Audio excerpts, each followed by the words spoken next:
Have you ever caught yourself smiling when you wanted to speak up, or staying silent just to keep the peace, even when something inside you was screaming?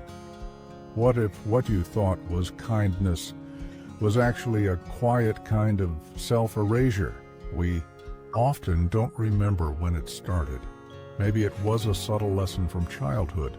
Maybe it came from praise when we were agreeable, or the tension we avoided by giving in. Somewhere along the way, many of us learned that being a good person meant being soft, compliant, and invisible. That to be loved, we must always say yes. That to be safe, we must never cause a ripple. You find yourself constantly walking a tightrope, carefully balancing your words, your tone, your presence, so no one gets upset. You try to be kind, agreeable, always available, and yet, under all that effort, there's a quiet ache, a sense that you're losing pieces of yourself in the name of harmony. But here's the question the Stoics would ask. Is that really virtue, or is it just fear in disguise? Because the Stoics never equated goodness with self-erasure. They believed that virtue is strength, not submission. That true character doesn't require you to be a doormat, and that integrity doesn't mean shrinking yourself to fit someone else's comfort zone. In this video, we'll dive deep into the hidden cost of always being nice. We'll explore the subtle trap of people-pleasing, the steep price of being harmless, and the silent revolution that begins the moment you stop asking for permission to exist. So, what happens when you finally decide to stop pleasing everyone and start living in truth? Let's find out. We've just seen how people-pleasing quietly erodes your identity. Now, let's go one layer deeper, into what the world actually values and what it quietly discards. Have you ever noticed that the more you give, the more invisible you seem to become? If that resonates, stay with me. It's time to challenge the idea that being good automatically earns you respect. Part 1. The Stoic Cost of Being Good. Take a moment to look around, not at what people claim to admire, but at what they actually reward. Who ends up with power, influence, and the right to speak freely? Is it those who are kindest, most generous, and overflowing with compassion? Or is it the ones who remain composed under pressure, who draw clear boundaries, and who are least likely to be manipulated?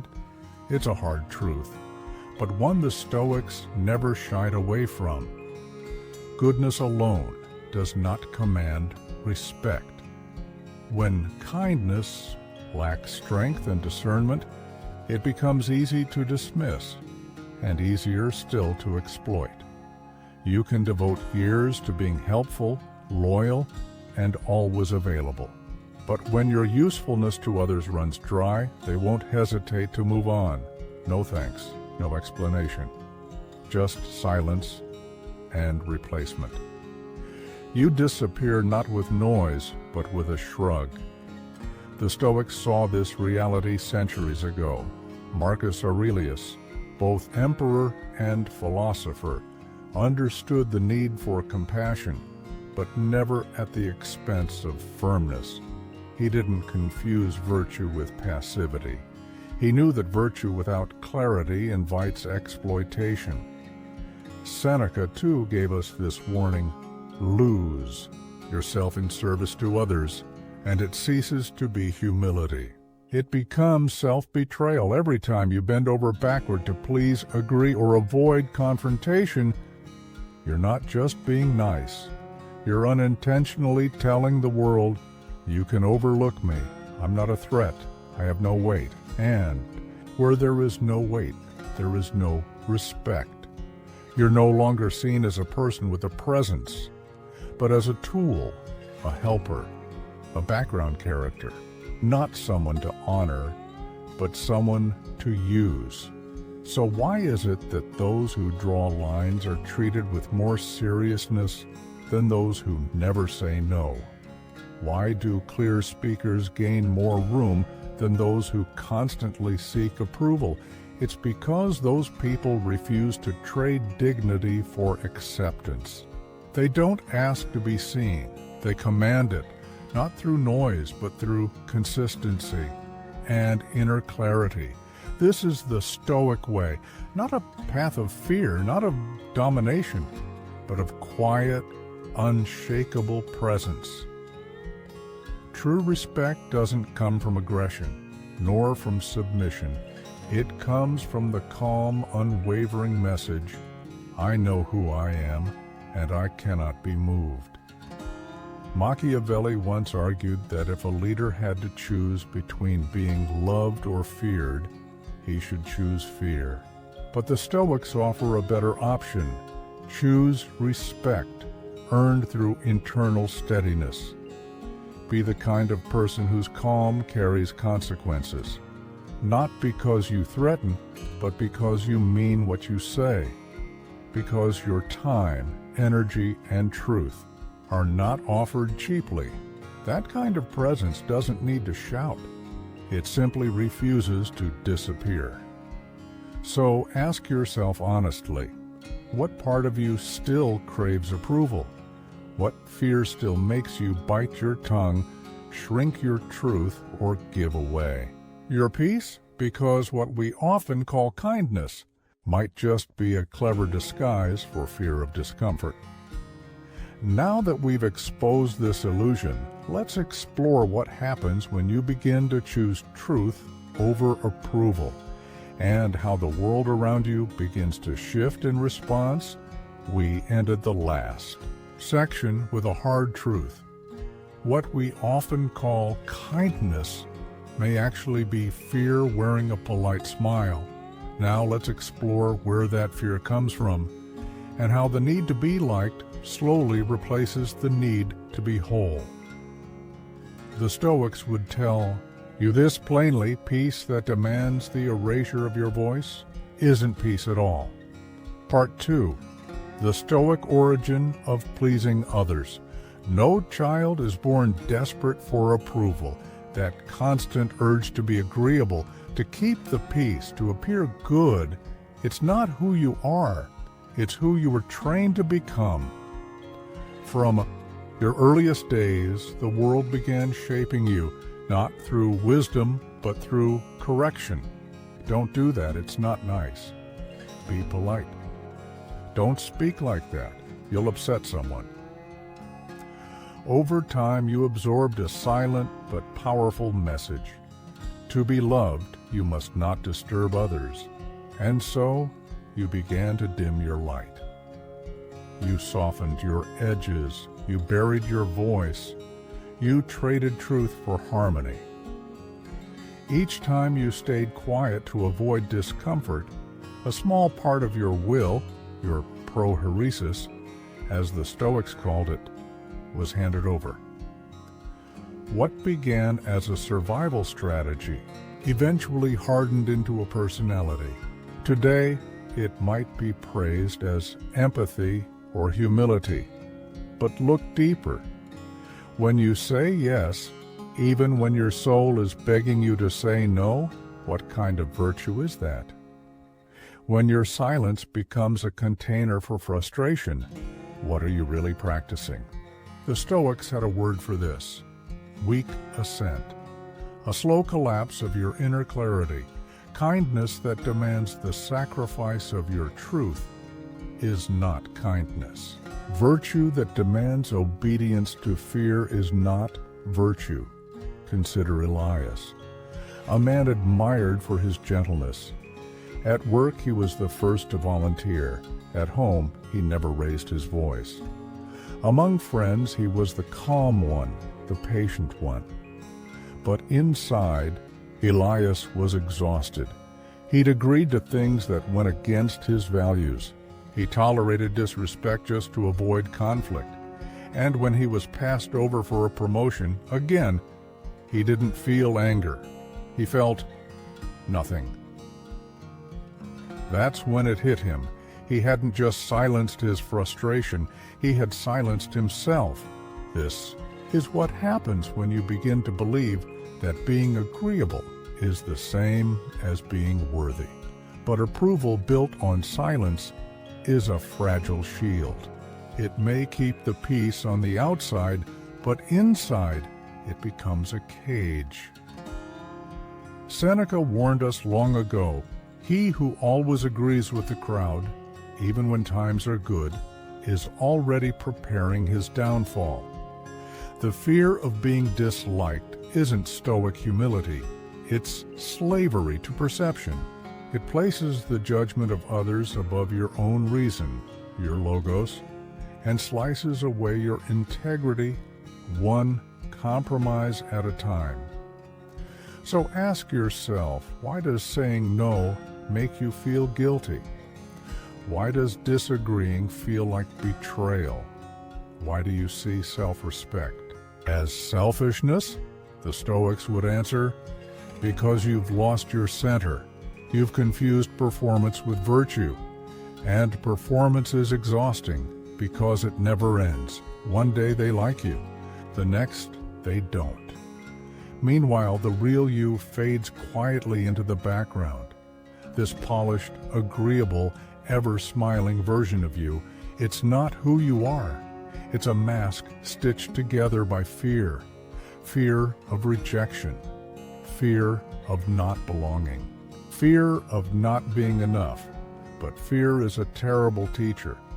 It clouds judgment, warps choices, and steals your ataraxia, the Stoic's vision of true inner peace, found only in living in alignment with your own reasoned choices. True virtue does not contort itself for applause, it stands still. Marcus Aurelius never asked to be adored. He asked to be just.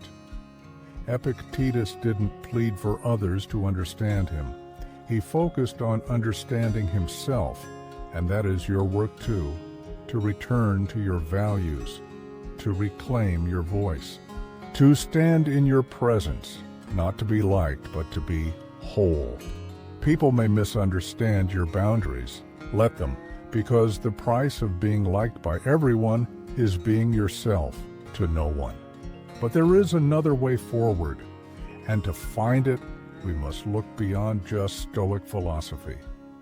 In the next section, we'll turn to Machiavelli, not as a model of cold manipulation, but as someone who deeply understood the power of perception. We'll explore how you can break free from the pressure to appear good, and instead earn true respect through clarity, presence, and unapologetic strength. In the last section, we uncovered how fear, disguised as goodness, can slowly erode our sense of self. Now, it's time to confront another illusion, one that may be even harder to let go of, the belief that virtue alone will protect you. Part 3. The Stoic Strength. Behind the illusion of goodness, if you're still walking through life believing that your moral integrity will naturally be recognized, respected, and rewarded, pause. The Stoics would ask you to reconsider. They never promised that the world would honor your virtue. In fact, they warned us of the opposite. The Stoic understands that the world often rewards appearance over essence. That's why the wise must walk with both virtue and vigilance. Marcus Aurelius, philosopher, emperor, warrior, wrote, "Waste no more time arguing about what a good man should be. Be one." But he never said that being good would shield you from harm. On the contrary, he knew that even the just are often treated as weak, simply because they appear soft. You might act with fairness. You might live with deep integrity. But if your presence carries no weight, if you're easy to overlook, you will be overlooked. Epictetus made this point even sharper. It is not enough to possess inner virtue. You must embody it, carry it, wear it with clarity, because the world doesn't look at hearts, it looks at shadows, outlines, signals. And if the signal you give off is softness without structure, you'll be misread, misused, and misunderstood. You are a role, Epictetus said, and your duty is to play it with excellence. But not everyone watching is there to applaud. Some are watching to take advantage. In a world where perception is reality, if what they perceive is passivity, they'll treat you accordingly. Seneca, writing from within the dark and dangerous court of Nero, saw it all firsthand. He didn't mince words. He who always acts like a good man among those who are not prepares his own ruin. The Stoic does not abandon goodness, but he doesn't wear it like a costume either. He wields it like a sword, quiet, disciplined, and only drawn when needed. In the real world, kindness without strength is not a strategy. That's why Marcus Aurelius said, "The best revenge is to be unlike him who did the injury." Not because you withdraw, but because you rise. You do not mirror cruelty, you transcend it. Your power lies not in aggression, but in presence, in boundaries, in the calm refusal to be shaken. To be a Stoic is to think like a philosopher, but carry yourself like a warrior. The Stoics were not naive. They weren't removed from reality. Marcus Aurelius led an empire through war and betrayal. Epictetus endured life as a slave, suffering cruelty with unbreakable grace. Seneca walked through one of the most vicious political courts in human history, and none of them ever confused morality with weakness. They understood something essential, that in a world full of hidden motives and silent schemes, you must not be paranoid, but you must be precise. Seneca once said, "You must live among the wicked, but live like yourself." That's the middle path, not cold, not cruel, but clear. It means dropping the fantasy that goodness alone is a shield, and choosing instead to live with open eyes and anchored values. This is not cruelty. It is wisdom. To follow the Stoic way is not to avoid harm. It is to become someone who cannot be manipulated by the fear of harm. Someone who sees through flattery, someone who silences manipulation, not with rage, but with calm presence. Someone who meets injustice not with weakness, but with measured strength. So, no, you don't have to become ruthless, but you do have to stop being blind. In the next section, we'll explore how reclaiming your personal power isn't about dominating others, but about refusing to abandon yourself, and how the Stoics taught us to hold the line with grace, precision, and unwavering dignity. In the last section, we uncovered a powerful truth. Virtue without boundaries invites exploitation. Now comes the deeper question. How do you live with strength and softness? How do you remain kind without being controlled? Part 4. The Stoic line between virtue and voluntary slavery. There's a quiet, deadly confusion that ruins far too many lives.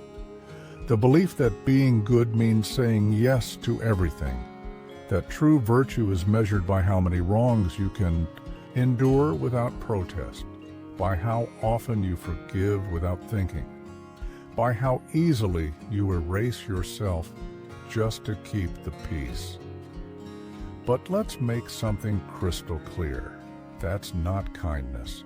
That's naivety dressed up in the language of virtue. It's weakness disguised as goodness. And unless you learn to spot the difference, you'll remain stuck in a role you never chose. the world's emotional servant, always useful, always agreeable, and ultimately disposable. Real Stoic kindness doesn't demand your disappearance, it demands clarity. It calls for prohairesis, the rational faculty that governs your choices. To be good does not mean becoming a smiling shadow, constantly nodding, constantly giving, constantly self-sacrificing for people who would never lift a finger for you in return. That is not virtue. That is betrayal of your own dignity, your own reason, your own self. Seneca once wrote, "No man is more unhappy than he who never faces adversity, for he is not permitted to prove himself." And what is constant self-erasure if not the avoidance of all adversity? A life of never saying no, of never drawing a line, of never allowing your values to be tested. Look at Maria, a warm, generous teacher. She stayed after school, replied to late-night emails, filled in for others without hesitation. She was, by all accounts, the good one. But over time, her quiet sacrifices became expectations.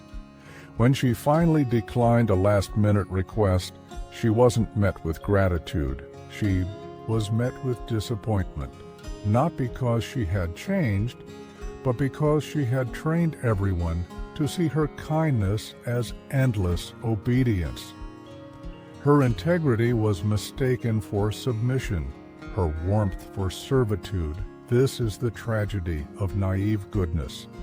It walks through life assuming the world will mirror its heart, that fairness will be returned, that kindness will be matched, that sacrifice will be acknowledged. But what happens instead?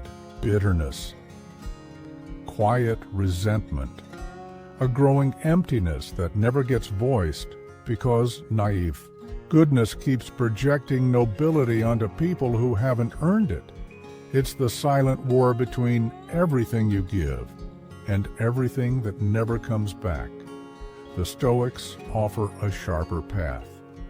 Marcus Aurelius reminded himself daily, people will lie, cheat, and disappoint, but he must remain true to his nature. Yet he never said he must tolerate abuse. Epictetus never claimed that silence in the face of disrespect was a Stoic virtue. In fact, he taught the opposite. Stop giving weight to what lies outside your control. Praise, approval, applause. None of that is yours to govern, and none of it defines your worth. True Stoic kindness is not passive. It is firm.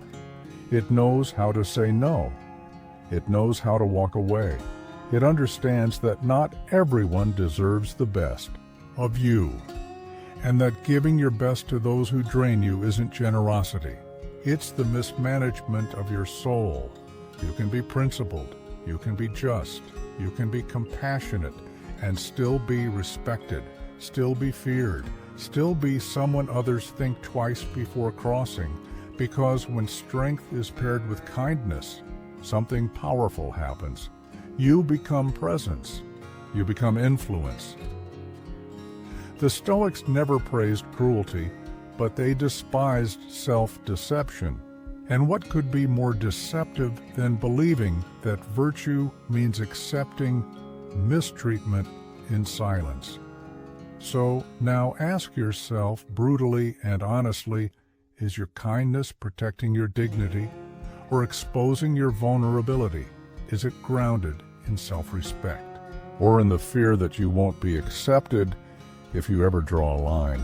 Because if your version of being good means accepting scraps, suppressing your anger, excusing disrespect, and silencing your needs, then you're not being good. You're being dominated. And domination has no place in a Stoic life. But here's the good news. There is another path. There is a place where you can keep your values and your voice, where courage meets compassion, where you can speak calmly, not loudly, where you can love without begging, help without being used, forgive without forgetting. In the next part, we'll walk this middle path together. We'll learn how to stop being nice without becoming harsh, and how to reclaim your place in the world with clarity, calm, and unshakable integrity. Because what your life needs next isn't more politeness, it's more power, anchored in true virtue. In the last part, we explored the quiet strength that comes from setting boundaries rooted in dignity, not fear. But once you stop being the person who always says yes, a new question emerges. What comes next? Part 5. The Stoic Path to Inner Strength.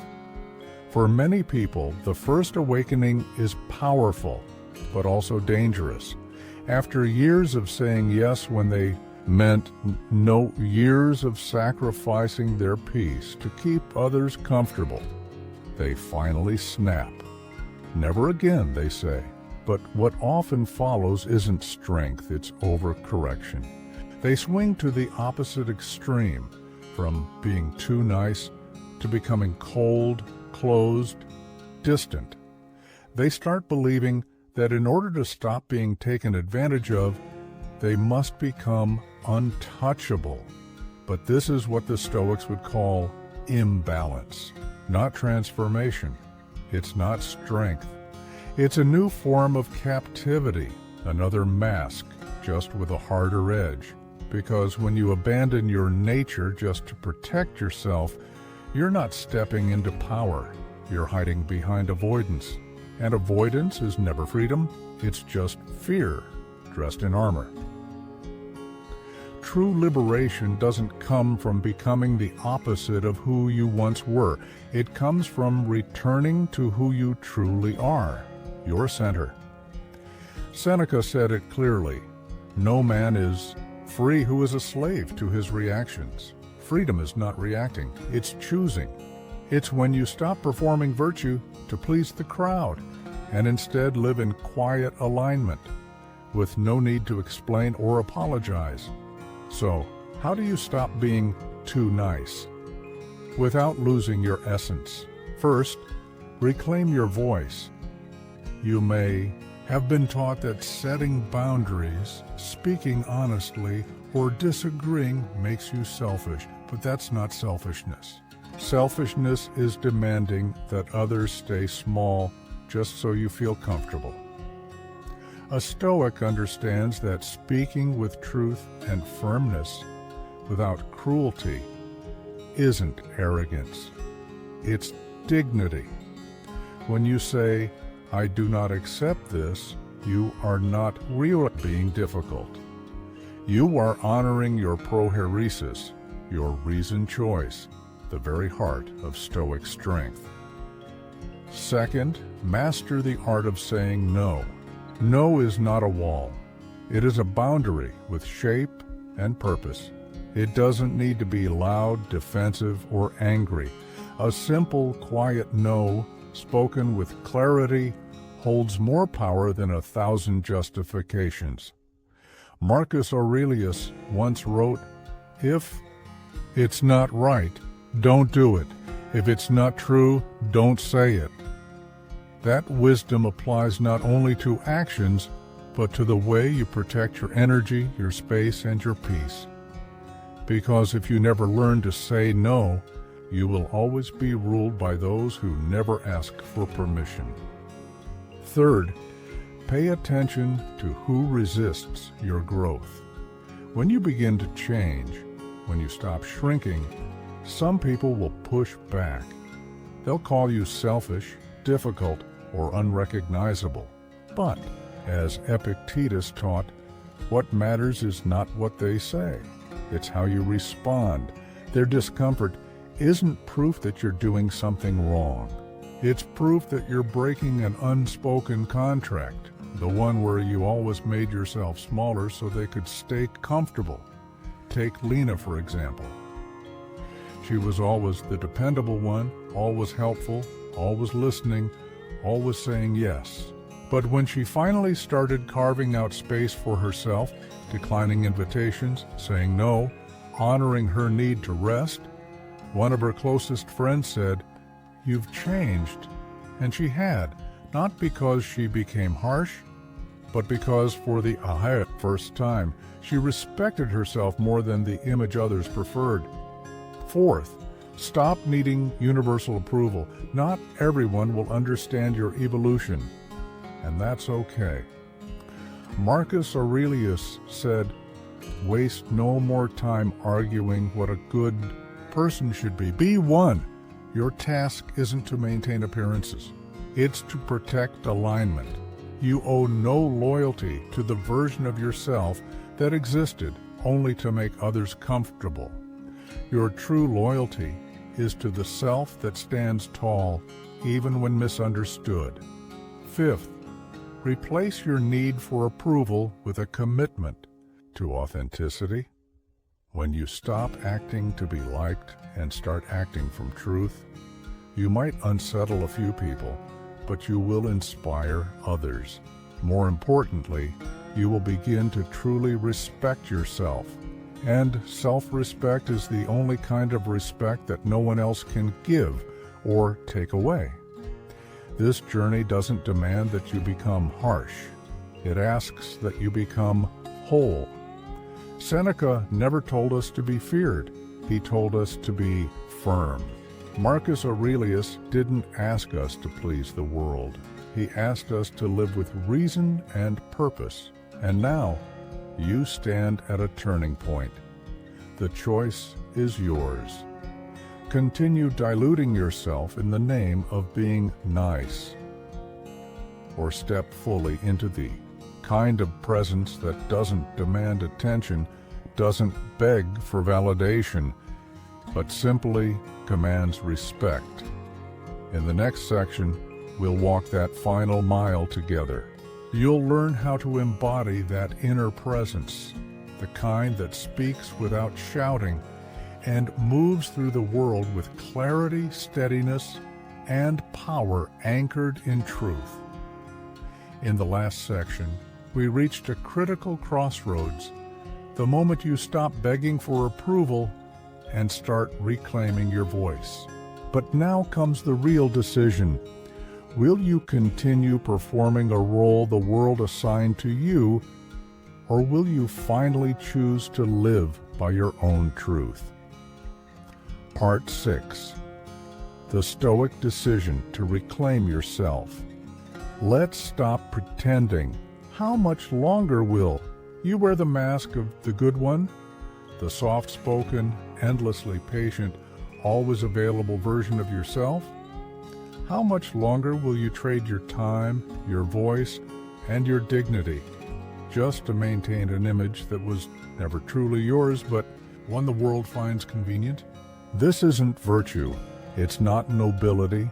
It's captivity, a quiet prison disguised by compliments. You're praised for being pleasant, for being predictable, for never making waves. But underneath the politeness is a brutal truth that no one dares say aloud.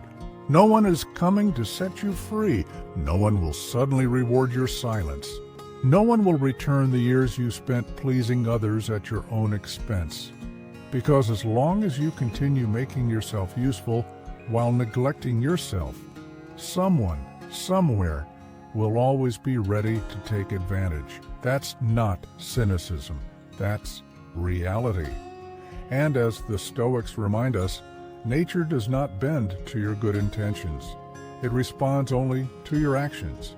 You have two choices. You can keep playing the part the world wrote for you, calm, selfless, endlessly understanding. You can keep tolerating, adjusting, staying silent. But if you do, prepare to be overlooked.